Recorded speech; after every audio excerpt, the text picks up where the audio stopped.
25واں پارہ سورۃ شورى آیت نمبر 30 رکوع نمبر 5 5واں رکوع شروع ہو رہا ہے۔ اعوذ باللہ من الشیطان الرجیم بسم اللہ الرحمن الرحیم وما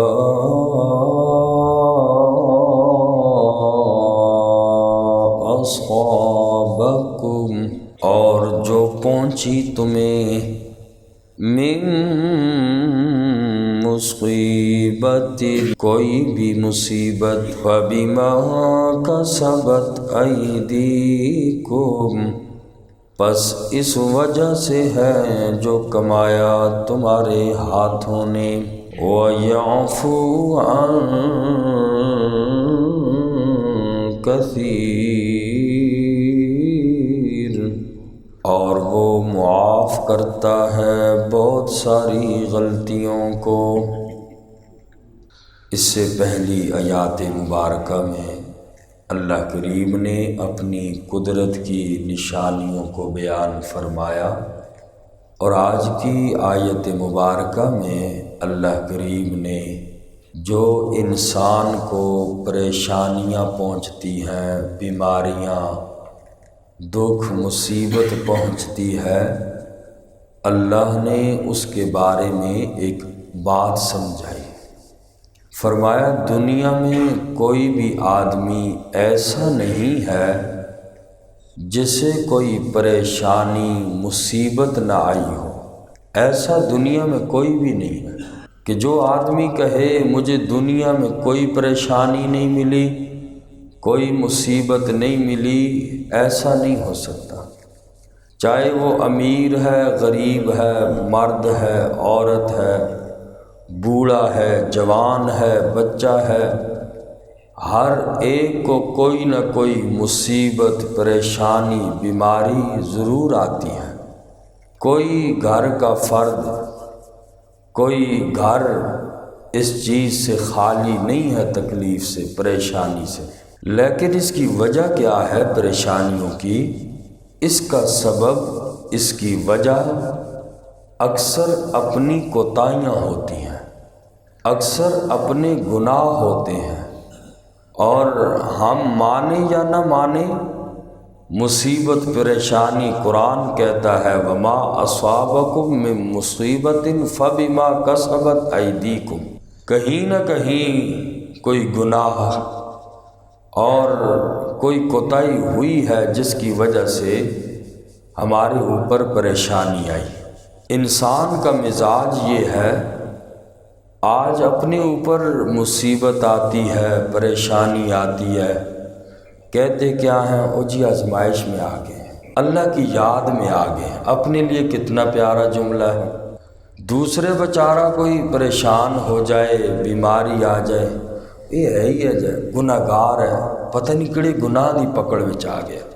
تو اس لیے ایسا نہیں کرنا چاہیے۔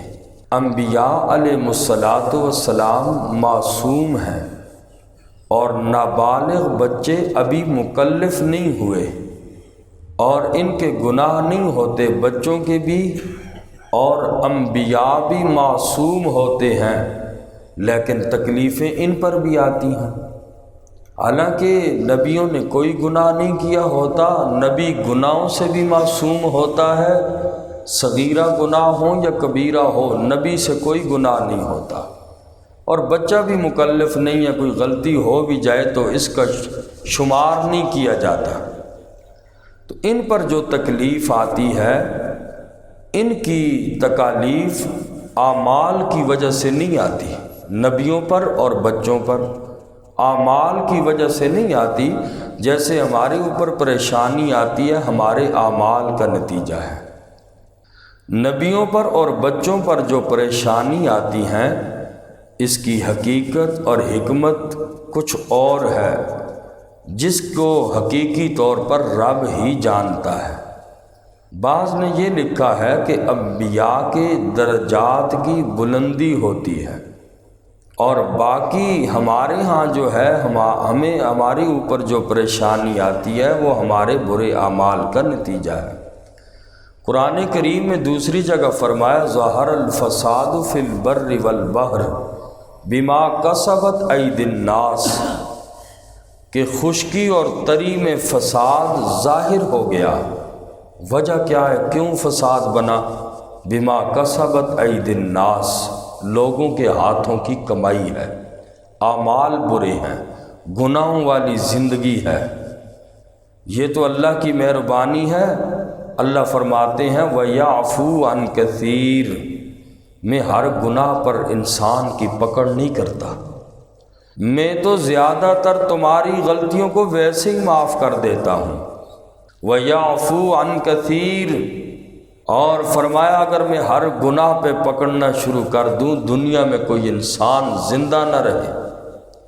اس لیے وَيَعْفُو عَنْ كَثِيرٍ، زیادہ تر گناہوں کو میں اللہ معاف کر دیتا ہوں۔ حضور علیہ السلام سے پوچھا گیا اَيُّ النَّاسِ أَشَدُّ بَلَاءً، یا رسول اللہ صلی اللہ علیہ وسلم، زیادہ تر دنیا میں سب سے زیادہ تکلیف کن لوگوں پر آتی؟ آقا علیہ السلام نے فرمایا الانبیاء، نبیوں پر، ثم الامثل، فرمایا پھر ان لوگوں کو جو درجے میں ان کے قریب ہیں، ثم الامثل، پھر ان کو مصیبتیں آتی ہیں جو ان میں درجے کے قریب ہیں۔ یبتلی الرجل علی قدر دینہ، آدمی آزمایا جاتا ہے اپنے دین کے بقدر، جس درجے کا بندے کا دین ہوتا ہے آزمائشیں بھی اتنی سخت آتی ہیں۔ اور یبتلی الرجل علی قدر دینہ، دین کی بقدر انسان آزمایا جاتا ہے۔ تو بہرحال انبیاء پر جو تکالیف آتی ہیں ان کی ایک وجہ درجات کی بلندی ہے، اور دوسری وجہ یہ ہے کہ انبیاء لوگوں کے لیے نمونہ ہوتے ہیں۔ لَقَدْ كَانَ لَكُمْ فِي رَسُولِ اللَّهِ أُسْوَةٌ حَسَنَةٌ، بے شک آقا کی زندگی ہمارے لیے بہترین نمونہ ہے۔ تو انبیاء پر تکالیف آئیں، انبیاء نے صبر کیا۔ اگر پیغمبر آرام دہ زندگی بسر کرتے تو پیغمبر پھر نمونہ نہیں بن سکتے۔ امت والوں پر مصائب آتے، نبی کیسے سمجھاتے؟ اور سمجھنا اور چیز ہوتا ہے، پریکٹیکل اور چیز ہوتی ہے۔ امت والوں پر مصائب آتے کیسے صبر کرتے کہ تاکہ یہ بیماری تمہارے حق میں اللہ کی طرف سے رحمت ہے، اور کون سی بیماری تمہارے حق میں زحمت ہے۔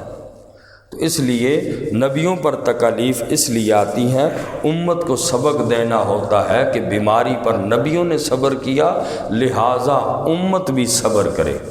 فرمایا وَمَا أَصَابَكُم مِّن مُّصِيبَةٍ، اور جو تمہیں پہنچتی ہے کوئی مصیبت، فَبِمَا كَسَبَتْ أَيْدِيكُمْ، پس اس وجہ سے جو کمایا تمہارے ہاتھوں نے، وَيَعْفُو عَن كَثِيرٍ، اور وہ اللہ کریم بہت ساری غلطیوں کو معاف کرتے ہیں۔ اللہ ہر گناہ پر بندے کی پکڑ نہیں کرتے، ہر گناہ پر اللہ کریم پکڑے تو دنیا میں کوئی انسان زندہ نہ رہے۔ وَمَا أَنتُم بِمُعْجِزِينَ فِي الْأَرْضِ، اور نہیں ہو تم عاجز کرنے والے زمین میں، یعنی اللہ کو تم عاجز نہیں کر سکتے۔ اپنا حکم نافذ کرنے میں اللہ کی مرضی ہے، اللہ کو کوئی بندہ بھی عاجز نہیں کر سکتا۔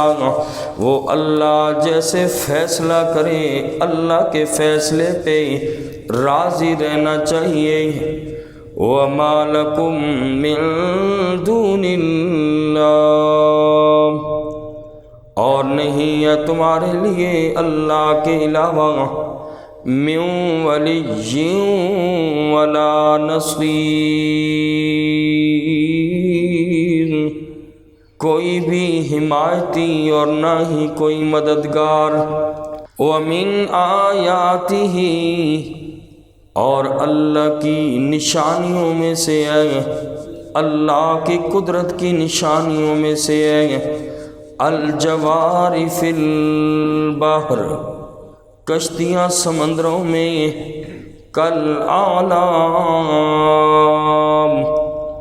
جیسے پہاڑ ہیں، ان یشأ یسکن الرِّیحَ، اگر وہ چاہے روک دے ہوا کو، فَيَظْلَلْنَ، پس وہ ہو جائیں رواقدہ ٹھہری ہوئی، علی ظہری، اس کی پشت پر، ان فی ذالک لآیات، بے شک ان کشتیوں میں نشانیاں ہیں، لکل صبار شکور، ہر صبر کرنے والے کے لیے، شکر کرنے والے کے لیے۔ اللہ کریم نے اپنی قدرت کی نشانیوں کو بیان کرتے ہوئے فرمایا، غور تو کر میرا بندہ، میری قدرت کی نشانیوں میں سے ہے، پہاڑوں کی طرح سمندر میں بڑی بڑی کشتیاں پہاڑوں جیسیوں کو میں اللہ چلاتا ہوں۔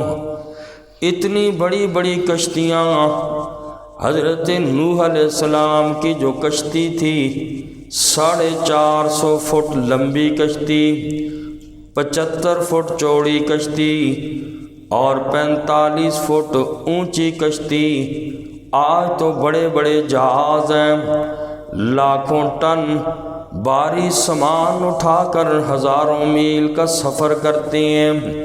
یہ اللہ کی شان ہے، دیکھو نہ اتنی بڑی وزنی چیز کیسے سمندروں میں تیر رہی ہے۔ اللہ فرماتے میرا بندہ میری قدرت کی نشانیوں میں غور کر، ایک سوئی جیسی چھوٹی سی چیز پانی کے اندر ڈالو تو ڈوب جاتی ہے، انسان اگر اس کے اندر چھلانگ لگائے ڈوب جاتا ہے، پتھر کو ڈالو تو ڈوب جاتا ہے۔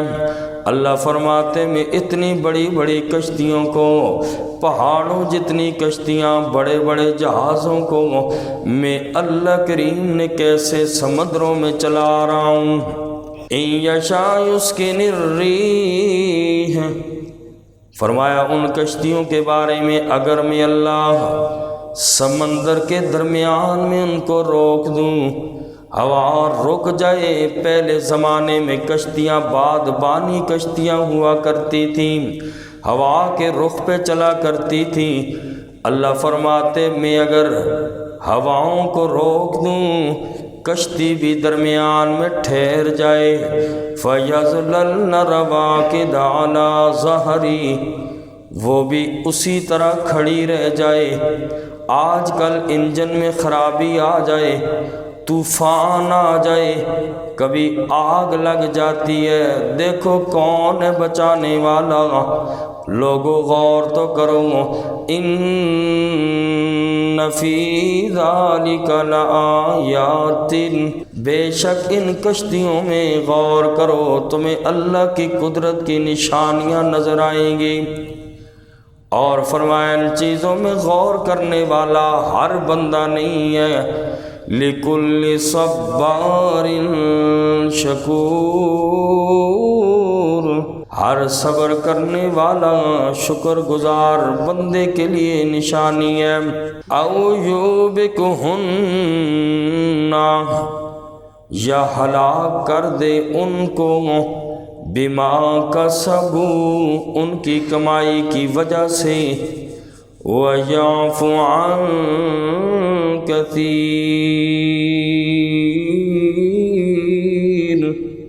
اور وہ معاف کرتا ہے بہت سارے گناہوں کو۔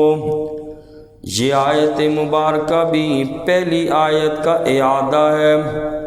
فرمایا اگر اللہ چاہے تو لوگوں کو ان کے برے اعمال کی وجہ سے رب ہلاک بھی کر سکتا ہے، وہ اللہ اس بات پر بھی قادر ہے، لیکن وہ اللہ کریم اکثر گناہ گاروں کو معاف کرتا ہے۔ اللہ فوری گرفت نہیں کرتا، بلکہ اللہ کریم بندے کو توبہ کی مہلت دیتے ہیں تاکہ میرا بندہ سوچ کے میرے در پہ آ جا، میں اللہ کی قدرت، میں اللہ کی رحمت تیرا استقبال کر کے میں اللہ تجھے معاف کر دوں گا۔ وَيَعْلَمَ الَّذِينَ يُجَادِلُونَ فِي آيَاتِنَا وَيَعْلَمَ الَّذِينَ، اور جانتا ہے وہ ان لوگوں کو یجادلون فی آیاتنا جو جھگڑا کرتے ہیں ہماری آیتوں میں، ما لہم من محیص، نہیں ہے ان کے لیے کوئی بھی چھٹکارا۔ فرمایا سزا دینے کا ایک مقصد یہ ہے تاکہ وہ لوگ جو ہماری آیتوں کا انکار کرتے ہیں ان کے لیے کوئی جائے پناہ نہیں ہوگی۔ جو اللہ کے دین کی مخالفت کرتا ہے، اللہ کے قرآن کی مخالفت کرتا ہے، یجادلون فی آیاتنا، فرمایا یاد رکھیں ایسے لوگ کہ ایسے لوگوں کے لیے کوئی جائے پناہ نہیں ہے، انہیں اللہ کے عذاب سے کوئی نہیں بچا سکتا۔ رب ایسے لوگوں سے خود نمٹتا ہے جو اللہ کے دین سے ٹکراتا ہے۔ اللہ ہم سب کو عمل کی توفیق